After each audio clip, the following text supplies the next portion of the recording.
नमस्कार। कैसे हैं आप सभी लोग।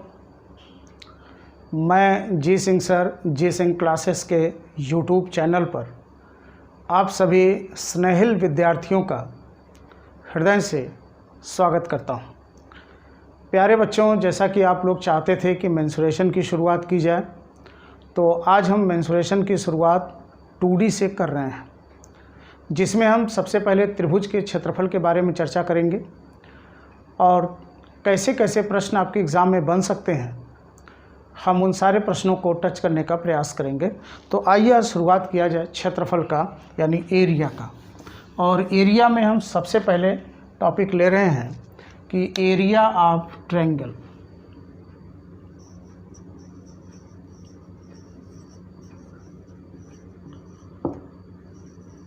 एरिया ऑफ ट्रायंगल, त्रिभुज का क्षेत्रफल।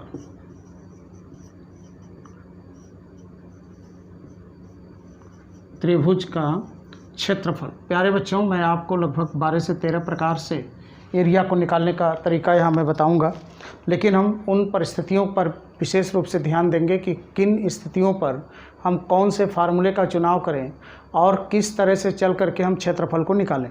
ठीक है, तो आइए हम एरिया के इस ट्रायंगल के एरिया में सबसे पहला कंडीशन हम यहाँ पे ले रहे हैं। ध्यान से समझिएगा हमारी बात को कि सामान्य सूत्र, पहले हम लोग सारे सूत्र को पढ़ेंगे, उससे परिचित होंगे, फिर हम लोग इस पर एक्सरसाइज करेंगे। सामान्य सूत्र देखिए क्या है। देखिए, त्रिभुज के क्षेत्रफल का सामान्य सूत्र होता है, त्रिभुज के क्षेत्रफल का सामान्य सूत्र होता है 1/2 आधार गुणे ऊंचाई। नहीं, आप लोग गलत बोल जाते हैं, हमें बोलना होगा संगत ऊंचाई। देखिए, हमने लिखा कि त्रिभुज का क्षेत्रफल बराबर होगा 1/2 आधार गुणे संगत ऊंचाई। अब इस संगत ऊंचाई का मतलब क्या है, इसे थोड़ा आप समझने का प्रयास करिएगा और देखिए इनमें से कैसे कैसे प्रश्न बन चुका है। चलो, हमने एक त्रिभुज को ले लिया ABC। ऊंचाई का मतलब शीर्ष लंब से होता है, तो आइए हम शीर्ष A से इस पर एक ऊंचाई यानी शीर्ष लंब बना दें AD ये, और इसकी हाइट को मान लेते हैं H1। ध्यान से समझिएगा, हम यहाँ से इस पर एक लंब गिरा देते हैं और इसका नाम हमने रखा CF, और इसे हम ले लेते हैं S3, और एक हमने हाइट और ले लिया ये, और ये है BE, जिसको हम मान लेते हैं H2। अब आप ध्यानपूर्वक इसे समझने का प्रयास करिएगा। देखिए, हमने पहले, आप जान लो चित्र में क्या किया है। चित्र में एक त्रिभुज बनाया है, उस त्रिभुज के तीनों शीर्षों से सामने वाली भुजाओं पर लंब डाला है। यही लंब शीर्ष लंब कहलाएगा या ऊंचाई कहलाएगा।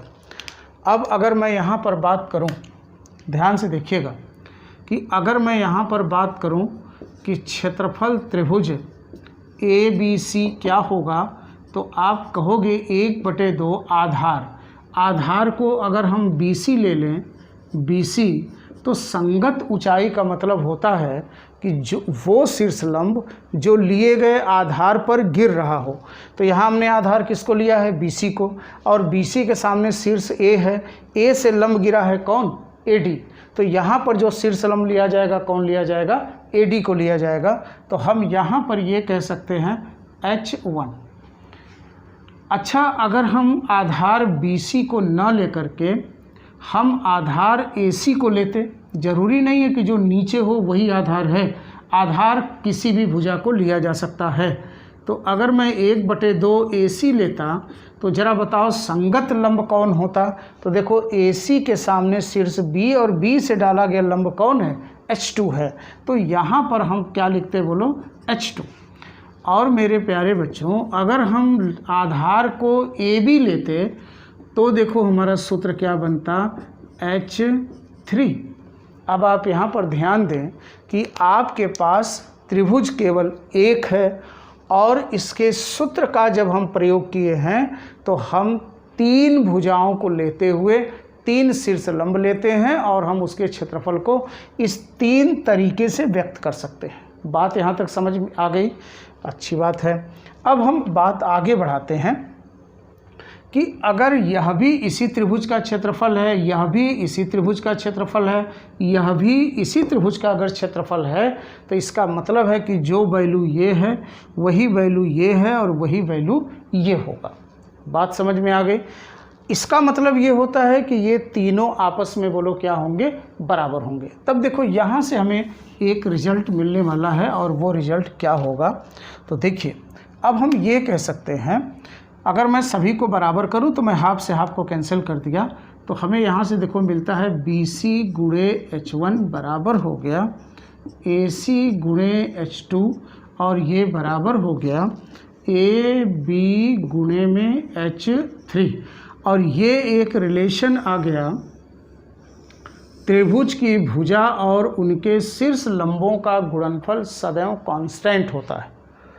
त्रिभुज की भुजा और उसके शीर्ष लंबों का गुणनफल सदैव बोलो क्या होता है, कांस्टेंट होता है।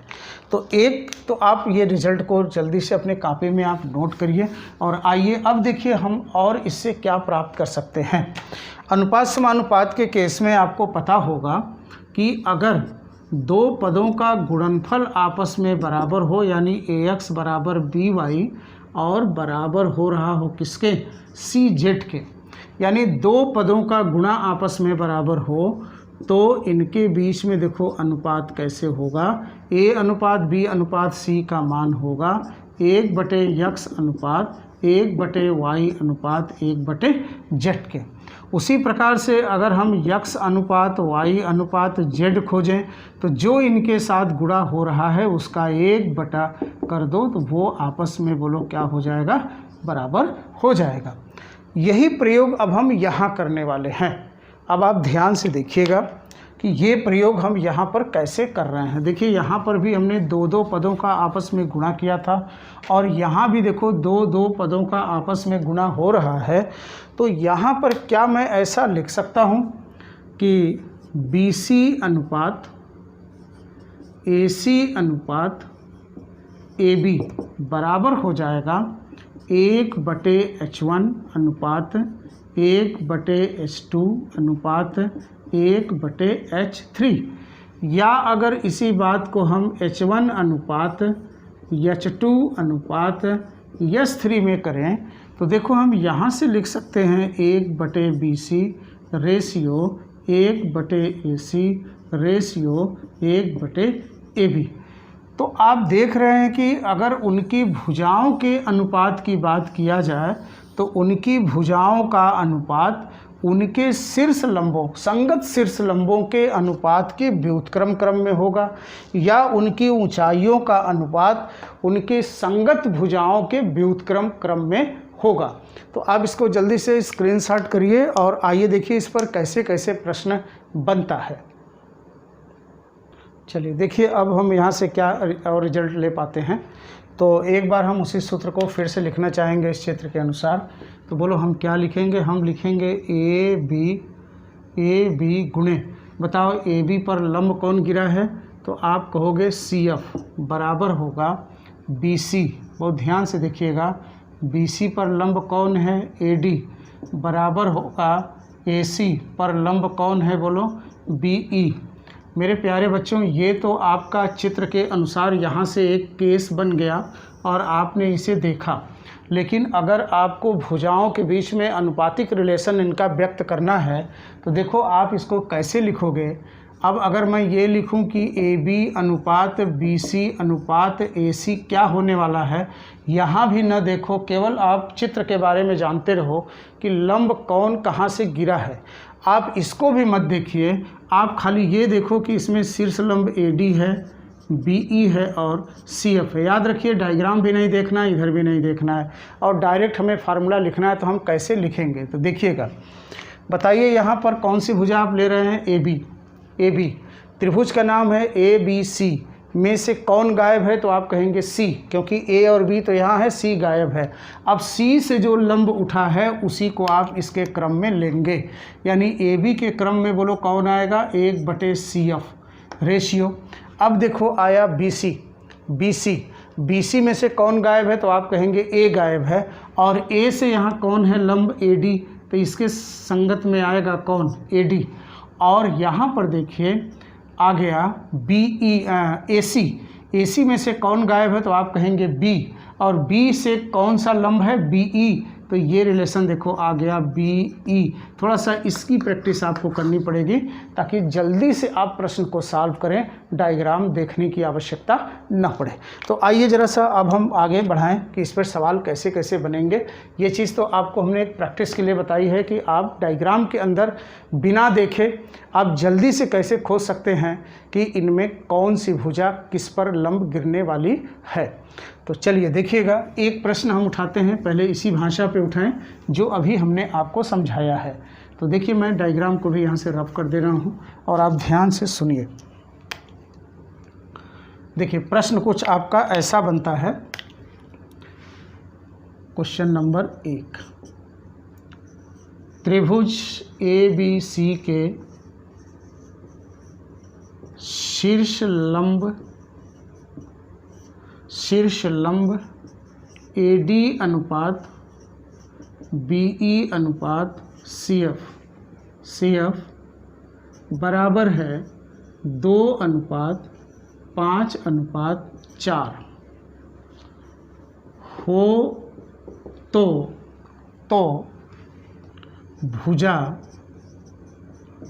भुजा AB अनुपात AC अनुपात BC का मान क्या होगा। देखिए सवाल यहाँ पर आया, मुझे ये पता नहीं है कि चित्र कैसे बनेगा और त्रिभुज किस तरह से हम ड्रॉ करेंगे, कौन लंब कहाँ गिराएंगे, कोई दिक्कत नहीं है। यहाँ पर बस आपको देखना है कि त्रिभुज का नाम क्या है, तो आप देख रहे हैं ABC है। अब आप ये बताओ कि अगर इस क्रम में रेशियो बनाओगे तो सूत्र में क्या आने वाला है। आपको अभी अभी हमने बताया कि भुजाओं का अनुपात उनके संगत शीर्ष लंबों के अनुपात के बराबर होने वाला है। अब हम संगत शीर्ष लंब कैसे देखें, तो देखो हमने भुजा किसको उठाया है, AB को। किसको, AB को। और AB में से कौन गायब है, तो आप कहेंगे C गायब है, और C से शीर्ष लंब CF है, यानी यहाँ पे आएगा 1/4 अनुपात 1/। अब देखो AC में से कौन गायब है, तो आप कहेंगे B गायब है, और B से देखो कौन शुरू है BE, तो आएगा क्या बोलो 1/5 अनुपात। यहाँ देखो आ गया BC में से कौन गायब है, तो आप कहेंगे A गायब है, और A से शीर्ष लंब है 1/2 का। बस इसे अनुपात में बदलिए, आपका आंसर होगा। तो देखिए ये आपका एलसीएम तो 20 हो गया। अब 4 पंजे 20, 5 चौके 20, 2 दहा में 20, यानी इसका रिजल्ट आ गया 5:4:10। यानी उन भुजाओं का अनुपात क्या होगा, यानी AB अनुपात AC अनुपात BC का मान क्या होने वाला भाई, 5:4:10। एक चीज़ मैं यहीं आपको ये बताना चाहूँगा कि आप एक बात देख रहे हैं कि जो शीर्ष लंब सबसे छोटी लंबाई पर है उसकी वैल्यू यानी भुजा की लंबाई सबसे बड़ी है, और जिस शीर्ष लंब की लंबाई सबसे बड़ी है आप देख रहे हैं उसकी भुजा की लंबाई सबसे छोटी है। इसका मतलब यहाँ से एक पॉइंट और निकल कर आता है। देखिए ये सब बेसिक तैयारी अभी हो रही है। एक पॉइंट निकल कर आता है कि किसी त्रिभुज में जितनी बड़ी भुजा होगी उसका शीर्ष लंब उतना ही छोटा होगा, और जितनी छोटी भुजा होगी उसका शीर्ष लंब क्या होगा, उतना ही बड़ा होगा। तो इस संबंध को एक प्रकार से हम और नोट कर सकते हैं या लिख सकते हैं। तो देखिए वो क्या हो सकता है, ये तो समझ में आ गया आप सभी को, नहीं आया होगा तो एक बार आप फिर से देखने का प्रयास करिएगा। देखिए हम ज्योमेट्री या आपका 3D हो 2D हो, हम डायग्राम से थोड़ा सा बचने का अगर प्रयास करें तो हमारा समय काफ़ी बचता है। अभी हमने क्या कहा आपसे कि किसी त्रिभुज के लिए, देखिए यहाँ से एक अच्छी जानकारी है, इसे भी आपको नोट करना होगा कि किसी त्रिभुज के लिए देखो सबसे बड़ी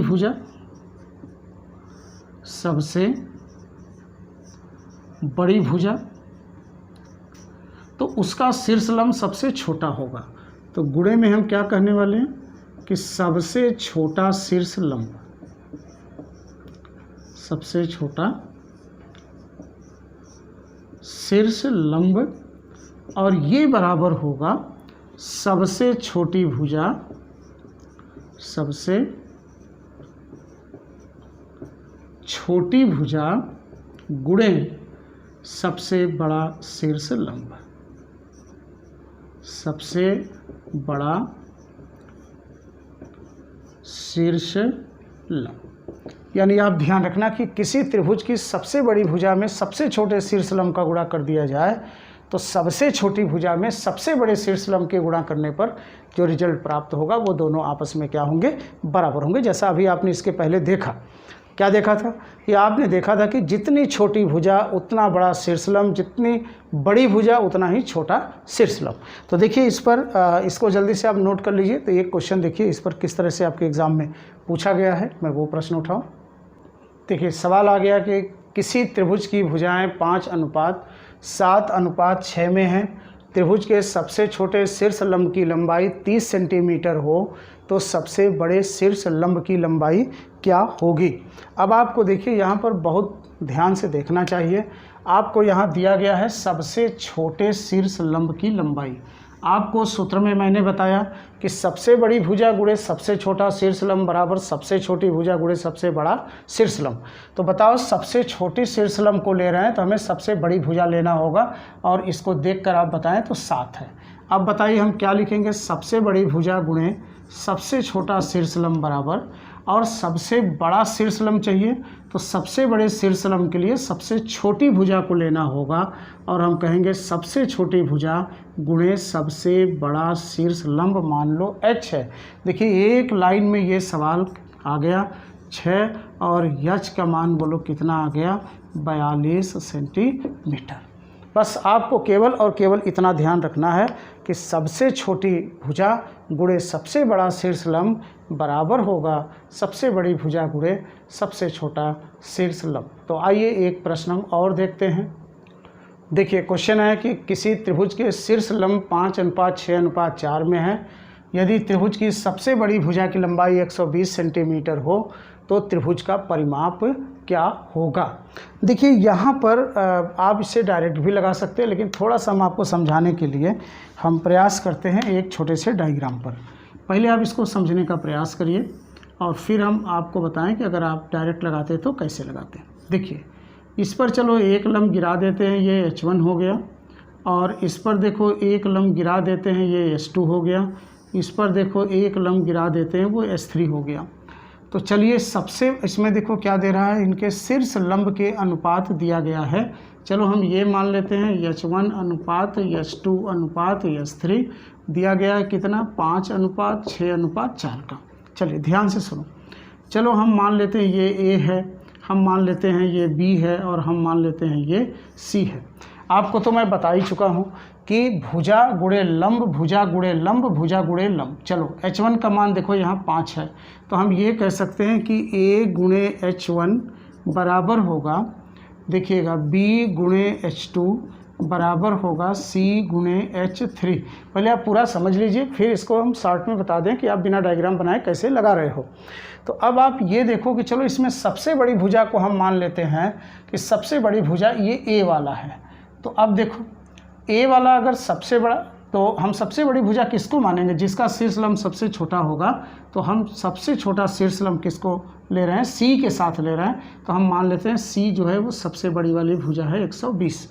अब आप ये देखो कि अगर मैं इसको और इसको लेके हल करूं तो हम लिखेंगे 120 गुणे H3 और इधर से बराबर हो जाएगा B गुणे H2 का मान कितना है 6।